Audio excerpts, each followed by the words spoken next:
की जय। बोली श्री जनक नंदिनी की जय। बोली हनुमंत लाल जी महाराज की जय। प्रेमियों,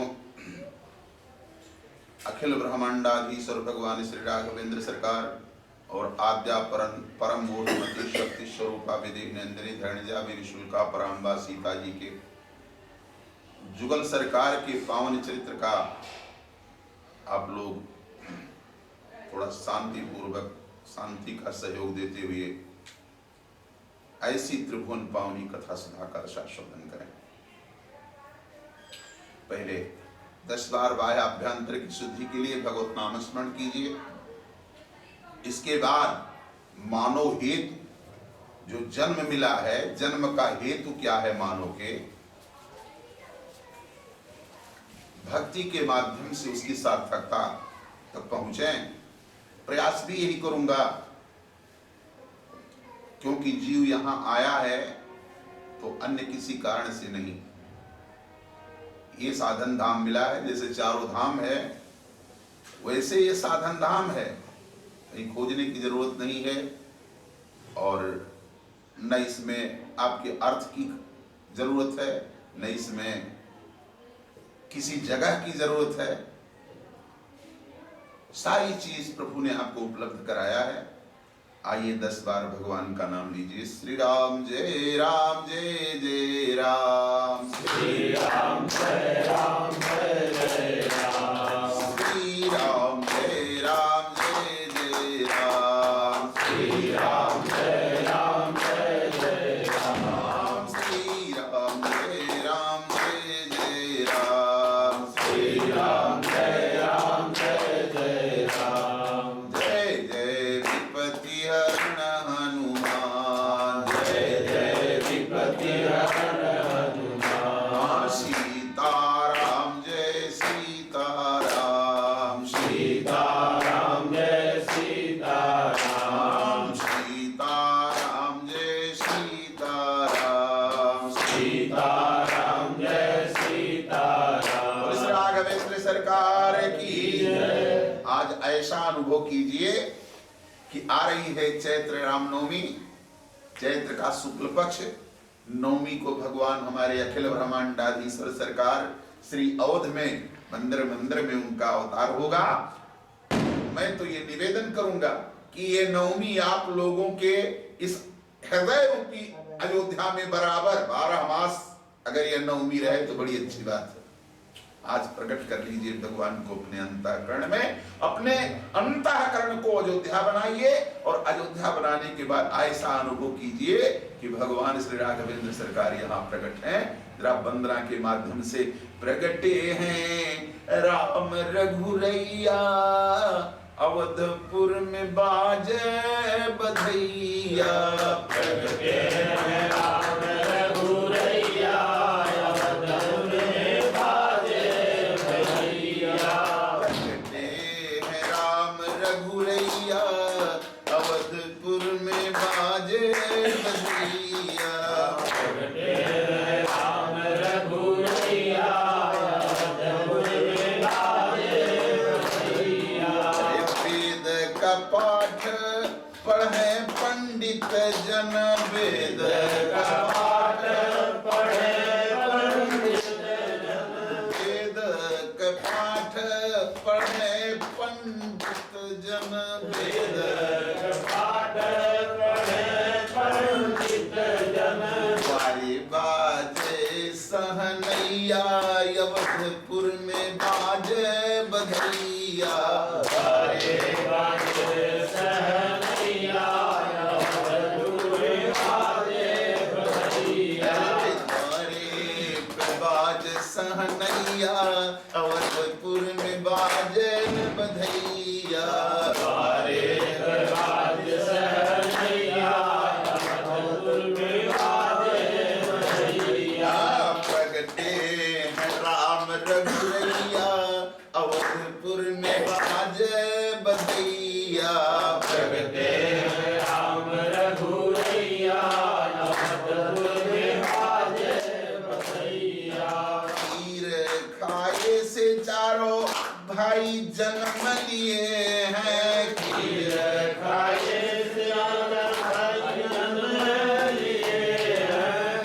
हरखे लोग लुगैया अवधपुर में बाजे बधैया हरखे लोग लुगैया अवधपुर में बाजे बधैया हरखे हैं लोग लुगैया अवधपुर में बाजे बधैया हरखे लोग लुगैया अवधपुर में बाजे बधैया प्रगटे है राम रघुरैया अवधपुर में बाजे बधैया प्रगटे राम रघुरैया अवधपुर में बाजे बधैया अरे निरखी निरखी पुरबासी लला मुख निरखी निरखी पुरबासी और प्रेम से मुख निरखी निरखी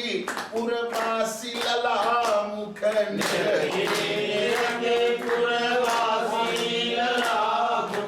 अरे निपुणी लेत बलैया अवधपुर में बाजे बधैया पुनि पुनि लेत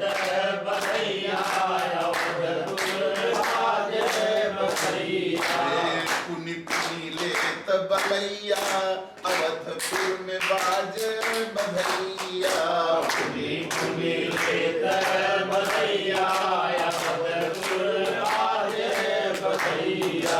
प्रगटे राम रघुरैया अवधपुर में बाजे बधैया प्रगटे राम रघुरैया अवधपुर में बाजे बधैया अरे धन धन अवध अवधपुर वासी धन धन अवधपुर वासी धन धन अवध अवधपुर वासी धन धन अवधपुर वासी धनी धनी कौशिला मैया अवधपुर में बाजे बधैया धनी धनी कौशल्या मैया अवधपुर में बाजे बधैया धनी धनी कौशिला मैया अवधपुर में बाजे बधैया धनी धनी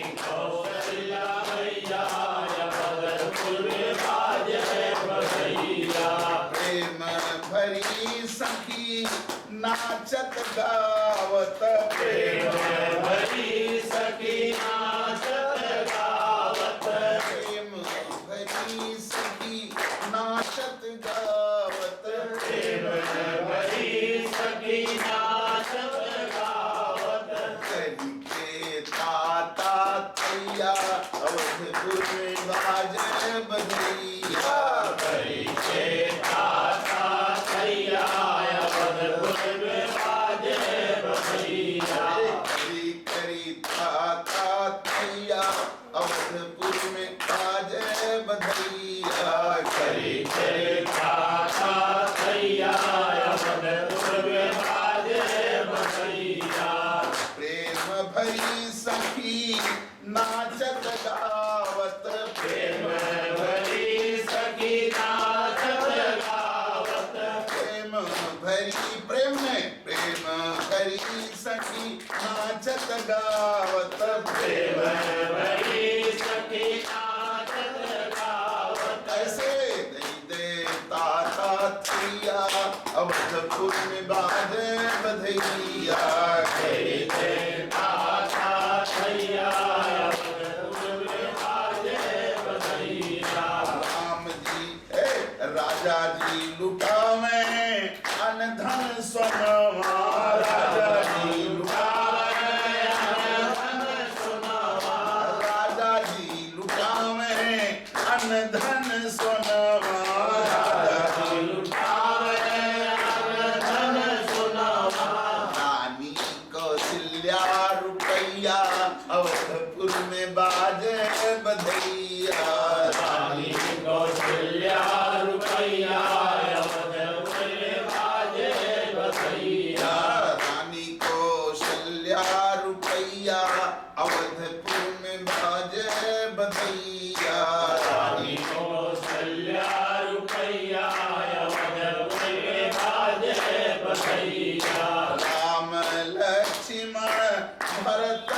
शत्रुघ्न राम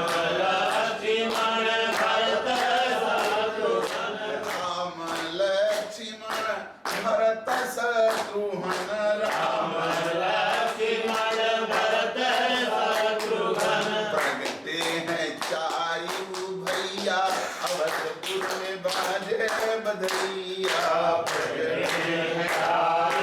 भैया अवधपुर में बाजे बधैया प्रगटे हैं चारू भैया अवधपुर में बाजे बधैया प्रगटे भैया अवधपुर में बाजे बधैया प्रगटे हैं राम रघुरैया अवधपुर में बाजे बधैया प्रगटे रघुरैया अवधपुर में बाजे बधैया राम लखन खेले लड़कन के संगवा राम राम लखन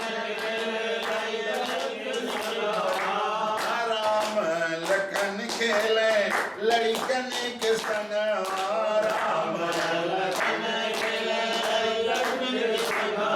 कहा दशरथ जी के यंगनैया अवधपुर में बाजे बधैया दशरथ के यंगनैया अवधपुर में बाजे बधैया दशरथ जी के यंगनैया अवधपुर में बाजे बधैया दशरथ के यंगनैया अवधपुर में बाजे बधैया प्रगटे राम रघुरैया अवधपुर में बाजे बधैया प्रगटे राम रघुरैया अवधपुर में बाजे बधैया बोले श्री राघवेंद्र सरकार की बोले श्री जनक नंदिनी की हनुमंत लाल जी महाराज की परमाध्यक्ष स्वयं प्रभु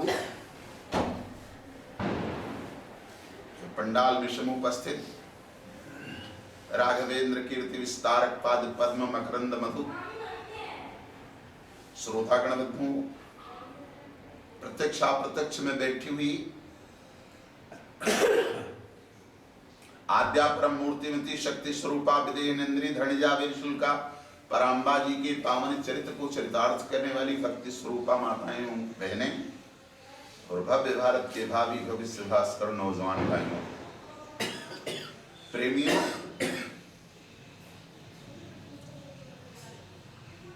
मानव शरीर का परम लक्ष्य है ईश्वर को प्राप्त करना। परम लक्ष्य है ईश्वर को प्राप्त करना। अगर मानव शरीर को प्राप्त करके ईश्वर को प्राप्त न कर पाया तो मानव जीवन पाना उसका निरर्थक है। अब प्रभु मिलते कैसे हैं? पुराणों में, शास्त्रों में, दर्शन में इसके तमाम उपाय बताए गए हैं। ऋषि महर्षि भी तमाम प्रकार का रास्ता बताए हैं, तमाम पंथ हैं, तमाम ग्रंथ हैं, लेकिन वास्तव में हमारे गोस्वामी जी ने बताया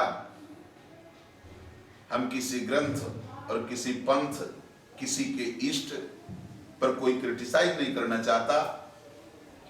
मैं तो जब ये सुनता हूं कि ये फला पंथ के हैं, ये फला पंथ के हैं, तब पंथ तो कहते हैं रास्ते को। भाई हमें अगर यहां जाना है, ब्रह्म तक पहुंचना है, तो कोई ये जरूरी नहीं कि जो रास्ता हम जान रहे हैं उसी रास्ते से सभी लोग जाएं। जो जैसा जान रहा उस रास्ते से जाएगा, चाहे वो रास्ता कटीला हो चाहे दुर्गम हो, वो तो उस रास्ते से जाने वाला जब बताएगा अपने अनुयायियों को, उसी रास्ते से उसके अनुयायी जाएंगे। जैसे भगवान की कृपा, प्रभु हमारे ये देवतरु हैं, कल्प वृक्ष, इसके नीचे जिस तरीके की कामना करोगे उसी तरीके से वो दिखाई देंगे। निश्चित इसको जान लीजिए, कल्प वृक्ष के नीचे एक फल लियो, कामना करो कि हमें कटहल चाहिए तो कटहल रहेगा, और अगर वही बैठा हुआ कामना कहता है नहीं हमें बढ़िया आम चाहिए, चाहे हापुस का जो है उसके सामने हापुस का दिखाई देगा वो कटहल, और जिसके सामने दशहरी काम चाहिए वो दशहरी दिखाई देगा। कोई कहे नहीं हमको संतरा चाहिए तो वही कटहल, उनको आम दिखाई देगा, इनको कटहल दिखाई देगा, उनको संतरा दिखाई देगा। कोई कहेगा अमरूद हमको चाहिए तो वही कटहल, उनको संतरा, और उनको आम, उनको कटहल, उसको अमरूद दिखाई देगा। ठीक इसी तरीके से हमारे पंथ हैं, यह हमारे प्रभु तक ही जाने के मार्ग हैं। अब उस पर हम और ज्यादा नहीं बोलेंगे। हमारे प्रभु मिलेंगे कैसे? हां, ये जानता हूं कि भक्त की पुकार जब हो जाती है तो ये बिल्कुल उतावले होकर के दौड़ पड़ते हैं भक्त को बचाने के लिए। कैसे? जैसे बच्चा सोया हुआ हो और मां घर का सारा काम कर रही है, बिल्कुल बिना किसी सोच विचार के अपने घर का कर रही है। बच्चा सोया हुआ है, जल्दी जल्दी काम कर लिया जाए। काम ही कर रही हो, कहीं बच्चा रो दिया तो सारा काम वही छोड़ करके कहती है नहीं हमारा बच्चा जग गया, आती है अपने बच्चे को उठा करके दूध पिलाने लगती है। ठीक इसी प्रकार से भक्त की रक्षा भगवान करता है। मैं नहीं कह रहा हूं, हमारे दैन्य निराशा के तत्व झकरों से मुरझाई भी हिंदू जनमानस की हृदयलता, जिन महाकवि के संदिग्ध भी उस धारा के होगान से लहला उठी, ऐसे कविता कानन केसरी, कविकुल चूड़ामणि, कविकुल भूषण संत शिरोमणि, साहित्य महासम्राट, प्रातः स्मरणीय भक्त चूड़ामणि, भारतीय संस्कृत पोषक उन्नायन, धर्म प्राण, कलि पावना अवतार, साहित्याकार सूर्य, श्रीमद गोस्वामी तुलसीदास जी महाराज कहते हैं। मानसी में तुलसीदास देखत रहे भाई, लीन्हे निज कर कलम उठाई, लागे लिखनी है जो पाई। करम सदा तिन्ह कर रखवारी, और जिमी बालक राखई महतारी। अपने भक्तों की रक्षा उसी तरीके से करता हूं जैसे बालक की रक्षा मां करती है। संत का तात्पर्य मैंने बताया, भक्त का तात्पर्य जो एक क्षण विभक्त हो। जिन जिन लोगों ने पुकारा, ग्राह ने पुकारा तो ग्राह कहीं किसी यूनिवर्सिटी में एडमिशन थोड़ा उसका हुआ था। ना कछु पढ़ो ना लिखो, ना कछु पढ़ो ना लिखो, अछु कहूं कछु श्रमण कियो गजराज, खाली फूल उठायो सूण में मूड़ लियो ब्रजराज। अनाथ हो करके जब तुम्हारे अंदर में ये वृत्ति हो जाएगी कि प्रभु आपको छोड़ करके हमारा कोई नहीं है, बस प्रभु तुम्हारे सामने प्रकट हो जाए, ये ध्रुव सत्य है, इसमें कोई दो राय नहीं। देखिए, नंगे पांव दौड़ करके कृष्ण भगवान आए हैं, गज और ग्राह आपस में लड़ रहे हैं। आज जैसे आपका मोह इस परिवार में है, इस संसार में है जीव का, उसी तरीके से वो भी मत वाला सैकड़ों हाथी, 100-200 हाथी उसके पीछे घूम रहे थे। और जब तक वो था तब तक आप ही सब कुछ हैं, आप ही सब कुछ हैं, जैसे तुम्हें परिवार वाले कहते हैं सब कुछ आप हैं, सब कुछ आप हैं। लेकिन जब ग्राह ने पकड़ लिया गज को, ऐसे पानी पिला रहा था विषय के लोगों की तरह, छोटी छोटी हाथिनियों के बच्चों को, और जब ग्राह ने पकड़ लिया पैर, देख रहे हैं 200 लोग कम से कम हैं, कितनों साथी हाथी हथिनी अपने और पराए, लेकिन जब देखा विपत्ति बस गज को तज के सकल सिधाए, छोड़ दिया, कहा अब नहीं बचेंगे। और हुआ क्या? 33 कोटि देवता ये केवल देख रहे थे लेकिन कोई सुनने वाला नहीं, इसीलिए किसी को बनाना पड़ता है। 35 करोड़ देवता हैं, गज और ग्राह की लड़ाई हजारों वर्ष चलती रह गई लेकिन कोई देवता छुड़ाने के लिए नहीं आया। जब ऐसे उठाया, आकंठ डूब रहा था, थक गया 1000 वर्ष तक लड़ते लड़ते, क्योंकि ये जलसूर है ग्राह और गज जो है वो थलसूर है। तो जलसूर का ताकत थल पर नहीं लग सकता और थलसूर की ताकत जल में नहीं लग सकती। लड़ते लड़ते लड़ते बिल्कुल लड़खड़ा गया, एक कमल का फूल पाया, ऐसे उठा दिया। ऐसी जब समर्पण की स्थिति आ जाती है तो भगवान तुरंत प्रकट हो जाते हैं। दौड़े वहां से, रुक्मिणी ने कहा हाथ पकड़ लिया, वहां 64 खेल रहे थे सरकार के और हार गए थे भगवान। रुक्मिणी ने कहा दाव दीजिए। कहा अरे प्रिया, मेरे भक्त की पुकार है, अगर आया दाव नहीं दिया तो जीवन में फिर इस दाव की पूर्ति नहीं हो पाएगी, लौट करके आएंगे तो तुम्हारा दाव देंगे। कहा किसने पुकारा? केवल हा शब्द लक्ष्मी जी के पास में, रुक्मिणी के पास में केवल हा शब्द निकला। हाथी कहना चाहते थे, हा निकला लक्ष्मी के पास में और थी गयंद पास में। हाथी नहीं निकला, थी निकलते घर में पहुंच गए ग्राहक के पास गज को बचाने के लिए। गरुड़ पीछे, गरुड़ को अहंकार था कि इतनी गति जितना हमारे में उतना किसी में नहीं है। पीछे पीछे जब नंगे पांव सरकार दौड़ करके चले आए, गरुड़ ने कहा अरे सरकार नंगे कहां जा रहे हैं, चरण पादुका भी नहीं पहने हैं।